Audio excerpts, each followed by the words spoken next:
घरनं निघालो ते तडक बाईंच्याकडं गेलो. घरी काय काय झालं त्याचा खडानखडा मी बाईंना माहिती देत होतो. बाईंना म्हणलं बाई, खोपटलंय, गळतंय, तवा साकारून घ्यावं म्हणतोय, जरा पैसे देता का? अरे महादेव, पैसे तुझेच आहेत, किती पाहिजेत ते सांग, देते. घेऊन जा पैसे, पण त्या पैशाचा नीट हिशोब द्यायचा आम्हाला, उगाच उधळपट्टी करायची नाही. हा बाई, 200 रुपये द्या आता, तवर लागलं तर परत मागेन. बाईंनी 200 रुपये काढून दिले आणि म्हणाल्या, महादेव आता 300 रुपये शिल्लक राहिले हो तुझे. बाई, विश्वास आहे बाई, तुमचीच धन आहे ती. बाईंनी पैसे दिले. मी मालकाकडे गेलो, त्यांना सांगितलं, म्हणलं मालक आजच्या दिवस कामाला सुट्टी घेतो, जरा खोपट नीट करून घेतो.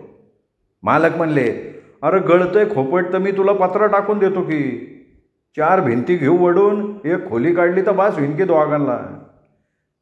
मालक, लय उपकार झालं बघा तुमचं, पण आम्ही राहतोय ती जागा काय आमची नाही आहे, वेसीच्या बाहेर ग्रामपंचायतीच्या हद्दीत आहे.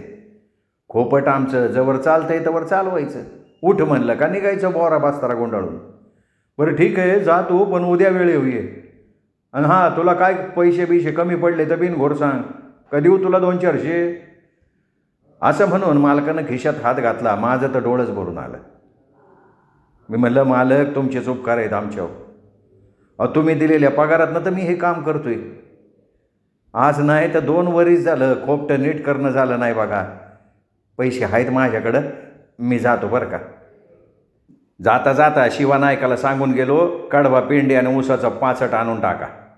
तर शिवानायक म्हणला, माझा फुकट नाही बरं का, 5 गाड्याचं 150 रुपये होते, पैसे आहेत का सांग, नाही तर चालता होचव. असं म्हणल्यावर मी शिवानायकाच्या हातावर 150 रुपये ठेवले.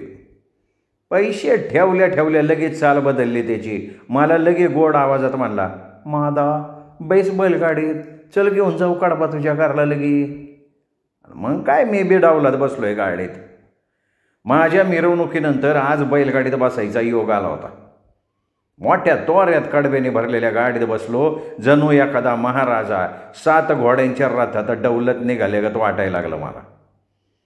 बैलांच्या गळ्यात घुंगुरमाळा छुम्मुक छुम्मुक वाजत होत्या. त्या छुम्मुक छुम्मुकच्या तालावर चालत बैल रान तोडवायला लागली. वाटत आलेली ताठरलेली गवताची पाती आडवी करत मोठ्या दिमाखात बैल चालत होती. मी बी बैलगाडी झुकती तिकडं डोलत डोलत निघालो. वाऱ्याच्या वेगानं रान तोडवत कवा घर आलं कळलं बी नाही. श्यामी तर माझ्याकडं आवासून बघायला लागली. श्यामीचा जीव आभाळा एवढा झालता. मला बघून श्यामीला वाटत होतं का माझा लाल दिवेच्या गाडीतनं चाला काय. अरे मी बी मोठ्या तोऱ्यात खाली उतरलो. पण श्यामीने लगेच विचारलंच, महादा, अरे काय ही मी बघतीय, कुठून आणला एवढा काढबा आणि ह्याचं पैसे कोण द्यायचं? शिवानायकानं लगेच श्यामीला सांगितलं, श्यामे, महादानं सगळे पैसे दिल्यात, काळजी करू नका. महादाला काय लॉटरी बिटरी लागली काय, काय कळलं मला बाबा. महादा, पैसे कुठून आणले एवढे? अगं बाईकडनं घेतल्यात उसनं, मी फेडतो म्हणलं तुला जमल तसं. तू नग एवढा विचार करू, माझं मी बघून घेतो, तू सरक बाजूला चल, हे मला उतरून घेऊ दे आधी. असं म्हणत मी श्यामीला बाजूला सारलं. एक पेंड्या उतरून घेतल्या. आजूबाजूची पोरं बी आली लगे मदतीला. साऱ्या पोरांना घेऊन गाड्या खाली करून घेतल्या. यो समजा कालवा ऐकून बायजा काकू बी आली पदर पोचून. सगळ्यांना बाजूला सारत पैलवानावानी पेंड्या उपसायला लागली. 2-4 गाड्यांना माग सरत होती ती. कामाला म्हणजे बायजा काकू वाघ. भरा पेंड्या काढल्या. खोपटावरच्या कुजलेल्या काळ्या मिट्ट काड्या काढल्या, बाजूला सारल्या, या नवीन पेंड्या चढवल्या. एकाच्या हाताने एक करून साखळी तयार करून संध्याकाळच्या 7 वाजोस्तर खोपटं झालं बी तयार. काय नवं कोरं झोपडं जॅक दिसत होतं. दिव्याच्या प्रकाशामध्ये झोपडं आज उजळून निघालं होतं. चला, आज स्वतःच्या पगारातनं झोपडं तर चांगलं करून घेतल्याचा आनंद माझ्या मनात मावत नव्हता. पण श्यामीला हुरहुर लागली होती की एवढं पैसे द्यायचं कुठून. मी आत्ता 4 घास खाऊन झोपी गेलो, पण श्यामी नव्या कोडाच्या काड्या मोजत वर बघत बसली होती. तिला रात्रीला झोपच येत नव्हती. मी किती बी समजवलं तरी तिच्या जीवाला घोर लागला होता. आधीच बाईंचं एवढं उपकार आहे ती, त्यात अजून किती भर घालायची, कशानं फेडायचा हा कर्जाचा डोंगर, असा विचार करत श्यामी झोपी गेली. मी आपलं झोप लागना म्हणून उठून बसलो अभ्यासाला. श्यामी हळूहळू मोठी दिसायला लागली होती. माझं काय तिच्याकडे जास्त कधी लक्षच गेलं नाही. त्या दिवशी श्यामी झोपल्यावर मी अभ्यास करता करता सहज बघितलं तर श्यामीचा परकर लांडा झालता. घोट्याच्या वर चालत होता आणि वरची चोळी तर पाठी उंदरानं कुरतडल्यावानी 2-4 लचकं निघालं तर तिचं. श्यामी तसलीच कापडं घालून 4 घरी धुण्या भांड्याला जाती हा विचार सहनच होत नव्हता माझ्या जीवाला. कोण माणसं कशी असते आणि काय माहिती. 4 घरला असल्या अवतारात जाणं बरं नाही श्यामीचं. पण आता श्यामीला जाऊच देऊनी कामाला. आता तसं भी मी जातच होतो की कामाला. नाही मिळालं तरी बी उपाशी राहू, पण आता श्यामीला कोणाची लाचारी करू द्यायची नाही. झालं, ठरवलं मनाला. उद्या उजाडलं का श्यामीला चोळी पोलक्याला अगोदर कापड आणायचं, मग साळा. काम काय आहे ते बघायचं उद्याला. उद्या श्यामीला खडसून सांगतो कुणाच्या बी घरी धुण्या भांड्या जायची गरज नाही. चहू बाजूनं वनवा पेटावा. वनव्यामध्ये सापडलेल्या हरणाची होरपळ कशी होती, धड त्याला येता येत नाही ना आपला जीव बी वाचवता येत नाही. जीवाची तगमग त्या हरणाची जशी होती ना तशी तगमग माझी चालली होती. अजून किती दिवस असल्या दारिद्र्यात काढायची ती काय माहिती. एवढ्या लहान वयात असल्या वनव्याची होरपळ इतक्या जवळून बघितली का डोळ्यापुढं त्या आगीचा धसकाच बसला होता. रातभर या कोशीवरनं त्या कोशीवर करत होतो. रात उजाडता उजाडत नव्हती. शेवटाला सकाळी आंघोळ आटपून आधी कापड्याच्या नाम्याच्या खोक्यातनं 2 निराळ्या रंगाची 10 मीटर कापड आणलं फाडून. 100 रुपये म्हणत होता, पण माझा सुकलेला चेहरा बघून नाम्यानं 75 रुपये दे म्हणल्यावर काल बाईंकडनं 200 आणले ते, त्यातले 150 झाले ते खर्च. मग ते राहिलेले 50 रुपये ठेकवले नाम्याच्या हातावर. उरलेले बाईंकडनं आणून देतो म्हणून सांगितलं. आज पहिल्यांदा नाम्यानं बरं म्हणून सोडलं. आता हळूहळू लोकांना बी विश्वास बसायला लागला होता. मी जर कापड श्यामीला दिलं तर श्यामी प्रश्नाचा भडीमार करील. त्या परीस ही कापडं बाईंना द्यायला लावावी म्हणजे श्यामी काय प्रश्नच विचारायची नाही. मग शाळेत ती कापडाची पिशवी घेऊनच गेलो. बाईंना झालेला सगळा वृत्तांत सांगितला. बाईंनी काल दिलेल्या 200 रुपयाचा हिशोब दिला. बाईंना माझ्याबद्दल लय अभिमान वाटायला लागला. बाई म्हणल्या, महादेव आता खरंच तू मोठा झालायस, छान काम केलंस हो. हेच मला पाहिजे होतं. श्यामीपेक्षा तू जबाबदारी उचलणं महत्त्वाचं होतं. ती जबाबदारी तू उचलली आणि काल चांगल्या पद्धतीनं पारसुद्धा पाडलीस. मला खरंच सांगते तुझा खूप अभिमान वाटतो रे. असं म्हणून बाईने माझी पाठ थोपाटली की मी मालकाची पोती पावसापासून वाचवली. त्यांच्या साळ्या चोरांपासून वाचवून मालकाची जबाबदारी पार पाडल्यानं मालकानं बी मला शाबासकी दिलेली बाईला सांगितलं. बाई म्हणल्या, वा महादेव, अरे आज तर तुझी कमालच झाली. छान हो, असंच इमानदारीनं वाग, यश तुझ्या पायाशी लोळण घेत येईल. ही तुझी कठोर परीक्षा आहे. या दिव्य परीक्षेत पास होत गेलास की तुला आढळ पद मिळेल, त्यावरून तुला कुणीही काढू शकणार नाही. तेव्हा आता ह्या परिस्थितीशी 2 हात करण्याची हिंमत, जिद्द, इमानदारी ठेव. इमानदारीत तू काम करण्याची तयारी ठेव आता इथून पुढे. बाईंनी माझ्या डोसक्यावरनं हात फिरवून पर्समधले 25 रुपये काढून दिले. शाळेच्या मधल्या सुट्टीत अगोदर नाम्याच्या खोक्याकडे पळत जाऊन 25 रुपये दिले, तवा मनावरचं वजं कमी झालं. आता लोकांचे उपकार आणि त्यांची फसवी सहानुभूती मनाला बोचायला लागली होती. म्हणूनच जीवाचं रान करून कष्ट करायचं ठरवलं होतं. फक्त एकच ध्यास लागला होता, अभ्यास आणि काम करून मोठा माणूस व्हायचं. शाळा सुटल्यावर कामावर गेलो तर मालकाची आणि दुसऱ्या कामावरच्या पोरांची बाचाबाची चालली होती. कामावरच्या म्हाताऱ्या काकांनी म्हणजे हमीद काकांनी काल त्या पोरांनी चोरून नेलेली गोष्ट मालकाच्या कानावर घातली होती. मालक लय चिडले होते त्यांच्यावर. त्यांची चांगली हजेरी घेत होते. त्या पोरसनी वाटलं मीच मालकाला सांगितलं काय, म्हणून माझ्याकडं पोरं राग राग बघून दात वट खात होती. आज मी पाट्या उचलाय गेलो तर पोरं मला मदत करत नव्हती. त्यांची सगळ्यांची एकी होती ना. मला एकट्याला पाडलं त्यांनी. त्यांची खुसफुस चालूच होती, तुला बघून घेतो, तुझी मस्तीच उतरतो, मालकाला सांगतो का आमचं नाव. मालक चहा प्यायला गेल्या एकानं तर माझी गचोरीच धरली.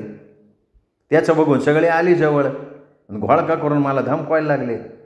मला दोघांनी पकडलं. दोघं जण मला मारणार तेवढ्यात मालक आला वरडत, अरे काय चाललं इथं, काय मस्ती आली काय लय, आणि त्याला कशा पाय मारताय, सोडा त्याला, नाही तर बघतो तुम्हाला. असं म्हणत मालक वरडतच पळत आले. मालकाला बघून सगळ्यांनी मला सोडलं. मालक त्यांच्या अंगावर जाऊन म्हणले, का मारत होता रे त्या बिचाऱ्याला. काय नाही मालक, आमची चेष्टा चालू होती. पोरांनी मालकाला उत्तर दिलं. तेवढ्यात हामिद काका म्हणाले, मालक, महाद्यानं काल तुम्हाला सगळं सांगितलं होतं म्हणून त्याला ते मारत होते. मालक म्हणले, अरे भोसनाळ्यानं महाद्यानं नाही, हामिद काकांनी सांगितलं मला. महाद्याचा बिचारा एवढ्या पावसात सिमेंटची पोती हात लावून बेजार झालता, त्यानं तुमच्याबद्दल काय बी नाही सांगितलं. त्याच्यामुळं आपल्या कामावरचं नुकसान होता होता वाचलंय. चला सगळ्यांनी उठाभाषा काढा, महाद्याची माफी मागा. सगळी पोरं उठाभाषा काढत माझ्याकडं आले आणि मला म्हणले, महाद्या माफ कर, आमच्याकडनं चुकलं. आजपासनं आम्ही कोणाची बी चोरी लबाडी करणार नाही. आजपासनं तू आमचा मोरक्या, तू जसं सांगशील तसं आम्ही करू. मालकाने त्यांना शपथच घ्यायला लावली. मी मालकाला म्हणलं, मालक जाऊ द्या, त्यांना एकदा माफ करा, माफ करा मोठ्या मनानं. कसं आहे ना मालक, माणूस जलमता चोर नसतो, परिस्थिती त्याला चोर बनवती, डाकू बनवती. माझं ऐकलं आणि मालक म्हणले, अरे महादेवा, तुझी बी परिस्थिती कुठं चांगली आहे, पण तू नाही कवा केली चोरी. मालक, अहो ज्याच्या त्याच्या संस्कारावर अवलंबून असतं हे सगळं. जाऊ द्या, झालं गेलं इसरो कामाला लागू. आज काम लय राहिलंय बोलायच्या नादात. हे बघा महादा म्हणून मी माफ करतोय एकडाव. परत जर असली गोष्ट नजरेला पडली तर पोलिसाच्या ताब्यात देईल तुम्हाला, मग खावा जेलची हवा. जेलचं नाव ऐकलं आणि पोरांना घाम फुटला. सगळी पोरं मालकाच्या पाया पडायला लागली.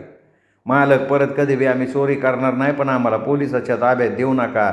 असं म्हणल्यावर मालकानं सगळ्यांना उठवलं, जवळ घेतलं आणि म्हणले, अरे पोरांनो, तुम्ही माझ्या पोरासारखा आहे सा.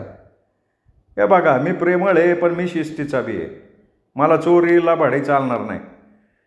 अहो त्यासाठी तर मी महादावर विश्वास ठेवला ना. आजपासून एक बी तक्रार नको आहे मला कामावं. अरे समद्यानी एकजुटीनं काम करा की. कसं आहे पोरांनो, मला बी वाटतं तुम्हाला कामं सांगू नये. अरे एवढ्या लहान वयात ही कामं तुमच्याकडनं करून घ्यायला मला बी काय आनंद नाही वाटत, पण मजबुरी आहे तुमची बी आणि माझी बी. मी बी लहानपणापासून काम करून आज एवढा मोठा माणूस झालो आहे. हे बघा, कोणचं बी काम करताना लाजायचं नाही. काम म्हणजे देव समजायचा, त्याला वंदन करायचं आणि घेतलेल्या कामाचा वासा जपायचा. झालं गेलं हे सोडून आम्ही सगळे लागलो कामाला. कामात अभ्यासात दिवस असा जात होता जसं हातातनं वाळू सर्र दिशी नेसटावी. बघता बघता पूर्व परीक्षा तोंडावर आली. बाईंकडं नाही नाही म्हणलं तरी 4-5 हजार रुपये तरी साठलं होतं. बाई रोज मला सांगायच्या, महादेव तुझे एवढे पैसे झालेत. काय माझ्यावर त्यांचा काही विश्वास नव्हता काय.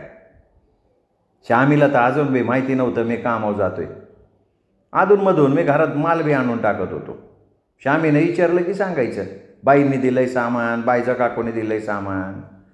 असं म्हणल्यावर श्यामी जाऊन विचारायची, खरं खोटं करायची, मग सामान घ्यायची.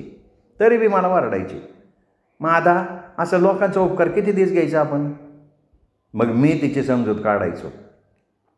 मी कामावर चालल्यापासून लक्ष्मी जरा प्रसन्न झालती. रोज 2 टायमाला चपाती भाकरी तर मिळायची खायला.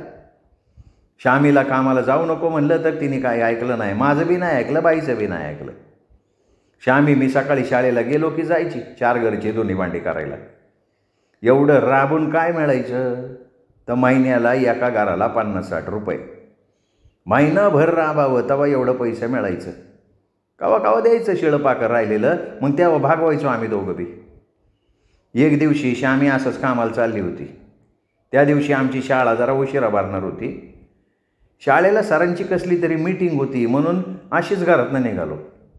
श्यामी माझ्या पुढं होती. त्या दिवशी बाईच्या काकूला अंगात ताप भरला होता म्हणून श्यामी एकटीच निघाली होती कामावर. मी मागं चाललो होतो, ती पुढं झापा झापा पावलं टाकत चालली होती. कामावर जायची घाई होती ना तिला. मी तिला मागणं हाका मारतोय तरी बी तिला काय ऐकायला येत नव्हतं. ती आपल्याच धुंदीत. श्यामी खाली मान घालून झापा निघाली. तेवढे 4 गावानं उतरून टाकलेले टावळ पोरं तिच्या माग शिट्ट्या मारत तिची छेड काढायला लागली. श्यामी कुणाला भीक घालत नव्हती, तरी बी पोरं तिची वेणी वड, कुठं तिचं पोलकं वड, कुठं तिला हाक मार असं करत होते. हे सारं बघून डोसकं इतकं भानानून गेलं ना का त्यांना जाऊन एकेकाचा निकालच लावा वाटलं. मी शाळेचं दप्तर दिलं एका दोस्तापाशी आणि विकेला घेऊन झापा पावलं तिच्या मागाव. काय करते ती सहन होतंय तवर बघितलं. शेवटाला एकेकाच्या गचुरीला पकडून असं बेदाम हाणलाय का श्यामी जोरात वरडली, अरे माझा तुझं काय डोस कसं टकलाय का, सोड त्याला, त्याचा जीव जाईल. विक्यानं बी मला बाजूला वडलं. मी जोरात म्हणलो, श्यामी आज यांचा निकालच लावतो. यांच्या घरी आया बहिणी नाहीतोय, तुझी छेड काढते ती, थांब जरा त्यांच्या घराला जाऊन सांगतो. त्या पोरांच्या हाताला धरून वडत त्यांच्या घराकडे नेलं. त्यांच्या आईबापाला समधी हकीकत सांगितली. आईबापाला बजावून आलो, म्हणलं तुमच्या पोराला नीट समजून सांगा, नाही तर पोलिसाच्या हवाली करतो. 4 दिवस झालं माझ्या बहिणीची छेड काढतात, हे बरं आहे का तुम्ही सांगा. असं मी म्हणल्यावर त्यांच्या आईबापाने 2 चापटा वाढले त्यांच्या कानाखाली. तवा माझ्या मनाला मिळाली शांती. श्यामीला हाताला धरून घरी घेऊन गेलो. श्यामीनं सांगितलं मला, म्हणली, माधा अरे 4-5 दिवस ती पोरं माझ्या मागं व्हायची, मला लय भ्या वाटत होतं रे. रोज बाईजा काकू असायची संगतीला, तरी बी खानाखुणा करत होती ती पोरं. भाईजा काकू होती म्हणून काय नाही वाटलं, पण आज काय खरं नव्हतं बघ माझं. श्यामी ढासा रडायला लागली, थरा कापत बी होती. मी श्यामीला खाली बसवलं, तिला पाणी दिलं प्यायला, तिला समजून सांगितलं, म्हणलं श्यामी हे बघ, असली रावणं तर पदोपदी आपल्याला भेटणार आहे ती, तेव्हा तू जरा धीट व्हायला पाहिजे. श्यामी तूच त्यांना इंगा दाखवला असता तर, तुझ्यात तेवढा दम आहे की. हे बघ, असल्या कुत्र्यांना भीक नाही घालायची, त्यांना स्वतःसारखं सरळ करायचं असतं. तू काय घाबरू नका, मी आहे तुझ्या पाठीला. श्यामी या जगात असं भित्रेवानी वागून चालणार नाही, आता तुला खंबीर व्हाय पाहिजे. अगं तुम्ही जिजाऊ सावित्रीच्या लेकी असं मुळू रडत वाचताय वे. तेवढ्यात बाईजा काकूची सून बाहेर गेली होती, तवर शेवाळ्या उकडून वाडगाभर भात घेऊन द्यायला आली. तिने बघितलं श्यामी रडत होती. बाईजा काकू माझ्यावरच वारडली, महादे मुडद्या काय म्हणलं रे पोरीला, पोरगी वाक साबूक रडती, थांब तुझ्याकडे बघते मी. असं म्हणून बाईजा काकूनं बांगड्या मागं सारल्या. आता काही खरं नाही म्हणून मी पळत श्यामीच्या मागं जाऊन दडलो.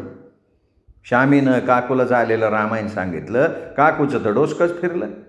श्यामी असल्या हैवानांना पाणी पाजायचं असतं का, बसलं की शापारतेतली. आता जरा शानेवाणी वाग.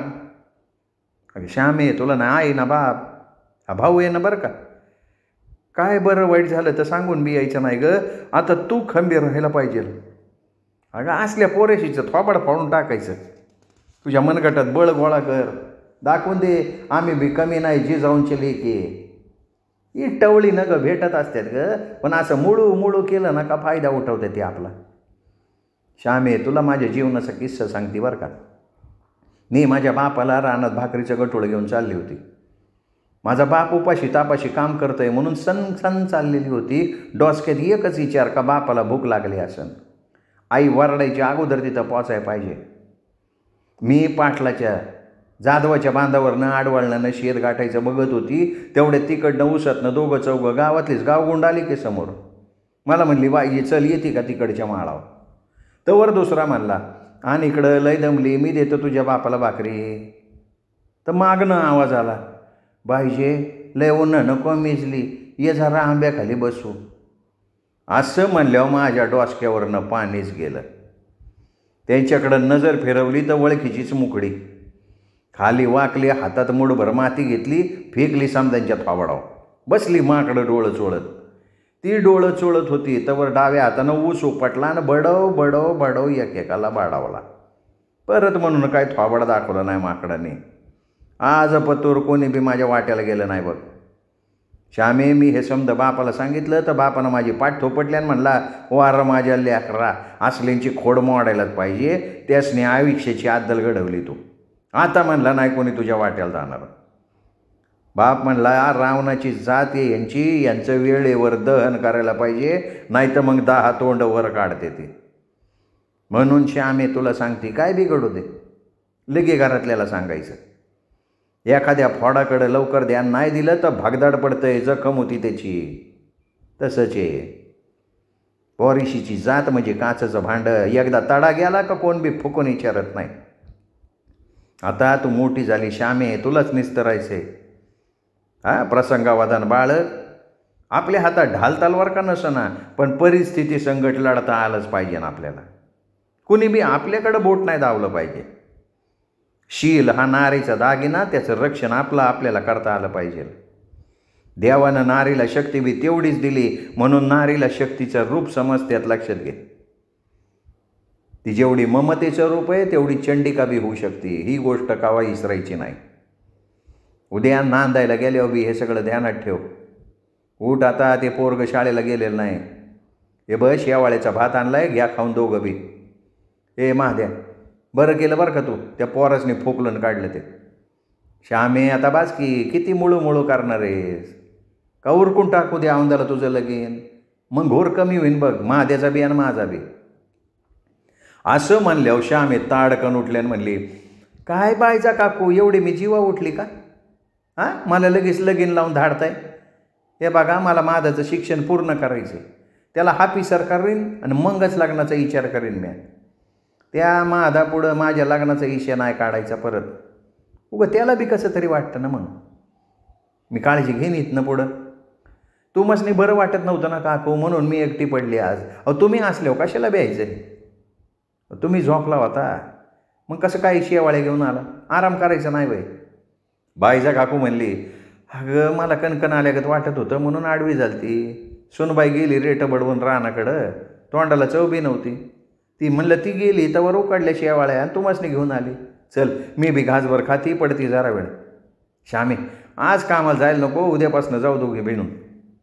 असं म्हणून काकू पाठ फिरवणार तवर मी म्हणलो, काकू श्यामी नाही यायचे उद्यापासून कामाला. लोक श्यामीच्या भाबड्या स्वभावाचा फायदा घेतात. मी मोठा झालोय, मी घेतो घरची जबाबदारी. आता उद्यापासून श्यामी नाही म्हणजे नाही जाणार कामाला. अरे जा शाळेला, तू लय कारभारी लागून गेला. घर भागवायला एक लागतंय वय. चल गुमान जा शाळेत. मी काकूबरोबर जाणार, काकूबरोबर येणार बी. माझी काळजी करू नका. तुझा पहिला पगार आला ना, मग नाही जायची मी कामाला. बसून खाईन राणीवाणी, समद्यांना आदेश सोडीन, चला पाय दाबा, चहा ना पाणी भरा. श्यामी परत सापण बघत होती. मी म्हणलो, काकू तुम्ही तरी समजावं श्यामीला. मी काय तर कामधंदा बघेन, कुठवर मी तिच्या जीवा बसून खायचं. कावा तर सकाळची शाळा असती, शाळा सुटल्यावर जाता येईन की कामाला. श्यामीच्या हाताकडं अवताराकडं बघू वाटत नाही काकू. तिच्या एवढ्या पोरी कशा मजेत राहतात, मीच कमी पडतोय बघा. एवढा तगडा गडी असून बी काय कामाचा नाही म्हणल्यागत. श्यामी मी दिस राती एक करीन, तू कामावर जाऊ नको. यावर बाईजा काकू म्हणली, महादेव हे तुझं 10वीचं वरीस आहे ना, परीक्षा झाली की बघ काम कुठं तरी, मग नाही जाऊ द्यायची श्यामीला मीच कामाला. मला बघवत नाही र तरणी ताठी पोर कामाला घेऊन जायचं. ताडावानी फरा फरा मोठा हो महाद्या, घी भार कांद्या हो. श्यामीचं धूमधडाक्यात चांगल्या घरी सोयरी करून बघ. मी तवर आजूबाजूला पाहुणेसनी ध्यान ठेवाय सांगते. चांगलं पोरग मिळालं की देऊ उडून बार. काकू बरं, तुम्ही म्हणताय तर फक्त 4 महिने मी वाट बघतो, परत ऐकणार नाही कोणाचं. मी बी बघतो कुठं काम मिळतंय का. तुम्ही म्हणताय ते पटतंय मला. श्यामीचं लगीन उरकून देऊ, पण आपल्या पदरात 4 पैसे नको का तिच्या लग्नासाठी. माझ्या श्यामीचं लगीन मी थाटामाटात करणार, समद्यांनी डोळं फाडून बघायला पाहिजे. माझी श्यामी आहे लाखात एक.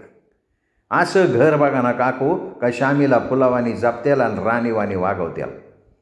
मला माझ्यासाठी काय बी नको. श्यामीचं घर बसलं का म्या भरून पावलो. श्यामी लाजत लाजत म्हणली, तुम्हा दोघांसनी बी काय काम आहे का नाही? माझ्या लग्नावच का बोलताय पुन्हा पुन्हा? मला हाकलून द्यायची लय घाई झाली वाटतं. ते काय नाही, महादाच्या पगारीवर अगोदर आईश करीन, मग जाईल नांदायला मी. तुझ्या बायकोला जरा छळणार, मग जाणार माझ्या घरला. माझी टिंगल उडवं श्यामीने मला जवळ घेतलं, डोसक्यावरनं हात फिरवला. बाईचा काकूचं बेडोळं भरून आलं. काकू म्हणली, अशीच माया जापा दोघं बी शेवट पस्तोर. चला 4 घास खाती, नाही तर आमची बाई आली म्हणजे ते बी 4 घास मिळायचे नाहीत. असं म्हणून काकू ढांगा टाकत घराकडे गेली. श्यामीनं मला शाळेत पाठवलं. मी शाळेत निघालो, पण डोसक्यात श्यामीचाच विचार. काय बी करून श्यामीला फुलात ठेवायचं. दप्तर दोस्तानं शाळेत नेलं तर पुढं मी झापा निघालो.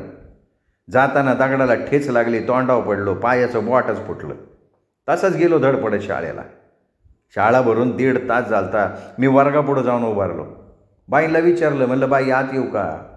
तर बाई जोरात ओरडल्या, महादेव घोडके, ही वेळ आहे का शाळेत यायची? बाहेर उभं राहा शाळेत सुटेपर्यंत. तुला आज शिक्षा. अंगठेप पकडून उभं राहायचं. मन्याकडे दप्तर देऊन कुठे गायब झाला होतास, तो आत्ता उगवलो आहेस वय? मला शिकवताना डिस्टर्ब नको आहे? चल तिकडे एका कोपऱ्यात उभा राहा. अरे तू हुशार मुलगा, तूच असं वागलास तर दुसऱ्या मुलांनी काय आदर्श घ्यायचा तुझा? बाई आपल्या बडबड करतच होत्या. मी गप गुमान ऐकून घेतलं आणि म्हणलं, बाई माझं ऐकून तर घ्या याकडं. तरी बी बाई काय ऐकायला तयार नाही. घरात पोरांची भांडण झालं होतं जणू. बाई भडकल्या होत्या. बाईंनी माझ्या पाठीवर पट्टी ठेवली आणि म्हणल्या, पट्टी खाली पडली ना, पायावर पट्टीनी मारी ना, मधली सुट्टी होईपर्यंत असंच उभं राहायचं. बाईंपुढं काय बी बोलता येईना झालं. एक तर पायाच्या अंगठ्याला ठेस लागली होती, खाली वाकायला जीव बेजार होत होता, तरी बी तसंच वाकलो. बाईंनी पाठीवर पट्टी ठेवली. बाई वर्गात गेल्या शिकवायला. मी आपलं कान लावून ऐकत होतो. काय शिकवतोय ती बाई? जणू त्या दिवशी मी एकलव्यच झालतो. बाहेर उभा राहून बाई त्यांना जी शिकवत होता तो धडा कानटाव करून ऐकत होतो. बाईंनी मला शिक्षा केली असली तरी बी बाईंवर अफाट श्रद्धा होती. 10-15 मिनिटं कळ काढली, पण पाय काही तग धरत नव्हतं. उभारलो बी असतो. बाईजवळ शिक्षा करतीन तवर, पण पायाला ठेच लागली होती, त्यामुळं पायातनं यायला लागल्या काळा. बसलो मट्ट दिशी खाली, पट्टी पडली खाली. पोरं वरडून बाईंच्या समोर असून बी त्याचं धड्याकडं ध्यान नव्हतं. मी जीव एक उठून ऐकत होतो. बाईंना पोरं काही शिकवू देत नव्हते. त्यांना कधी माध्याला मार बसतोय एवढंच बघायचे. पोरांना वाटायचं बाई लई माध्या करतात, आज कसा गावलाय काचाट्यात, लई शहाणा होऊन मिरवत असतोय, आज अद्दलच घडली माध्याला. पोरं मानत न खुश. बाईंनी बाहेर बघितलं तर पट्टी खाली पडली होती. बाईंनी बाहेर येऊन माझ्या पायावर पट्ट्या मारायला चालू केलं. तेव्हा बाईंना दिसलं का माझ्या पायातनं रागात गळत होतं, चांगली ठेच लागली होती. बाई म्हणल्या, महादेव काय झालं तुझ्या पायाला? अरे पाय रक्तबंबाळ झालाय तुझा. मुलांनो जा कोणीतरी ऑफिसमधनं फर्स्ट एड बॉक्स आणा. आधी याला मलमपट्टी करायला हवी. बाईंनी हाताला धरून वर्गात आणून स्वतःच्या खुर्चीत बसवलं. मी लटकन उठलो, खाली बसलो. बाईंना म्हणलं, बाई खुर्चीचा मान तुमचा, मी आपलं खाली बसतो. बाईने डेटॉल लावला, कापूस लावला. मला शाळेला यायला उशीर का झाला ते बी विचारलं. मी सगळं झालेलं सांगितलं. म्हणलं, बाई श्यामीला एकटीला बघून गावगुंड तिची छेड काढत होती, म्हणून त्यासनी धाडा शिकवाय गेलतो. श्यामीला घरी सोडून येताना घाईनं पायाला ठेच लागली म्हणून उशीर. बाईंचे डोळेच पाणवले. बाई म्हणल्या, महादेव मला माफ कर. मी घरच्या मुलांचा राग तुझ्यावर काढला रे. तुझं ऐकून न घेता मी तुला शिक्षा केली. अरे तुला अभिमान वाटावा असं काम केलंयस तू, आणि मी मूर्खासारखं वागत होते. महादेव मी चुकले अरे. बाईंनी हात जोडलेलं बघून मलाच कसं बसं झालं. मी बाईंना म्हणलं, बाई अहो तुम्ही कशा बाई माफी मागताय? खरं तर मी आज मान्याजवळ सगळं सांगायला पाहिजे होतं, पण गडबडीत नाही सुचलं बघा. बाई तुम्हीच मला माफ करा. मगाच्या तुमच्या छड्या बी द्यायच्या राहिल्यात त्या अगोदर द्या. असं म्हणून मी हात पुढं केला तर बाईने माझ्या डोक्यावरनं हात फिरवला. वर्गातली समधी पोरं डोळ्यांनी बघत होती. बाई का बरं माझ्यावर जीव टाकत होत्या? समजा ऐकल्यामुळं पोरांचं बी डोळं पाणावलं होतं. पोरच म्हणली, बाई नका मारू महाद्याला. समध्या पोरांनी मला उचलला आणून जाग्यावर बसवला. आज मला लय आनंद वाटत होता.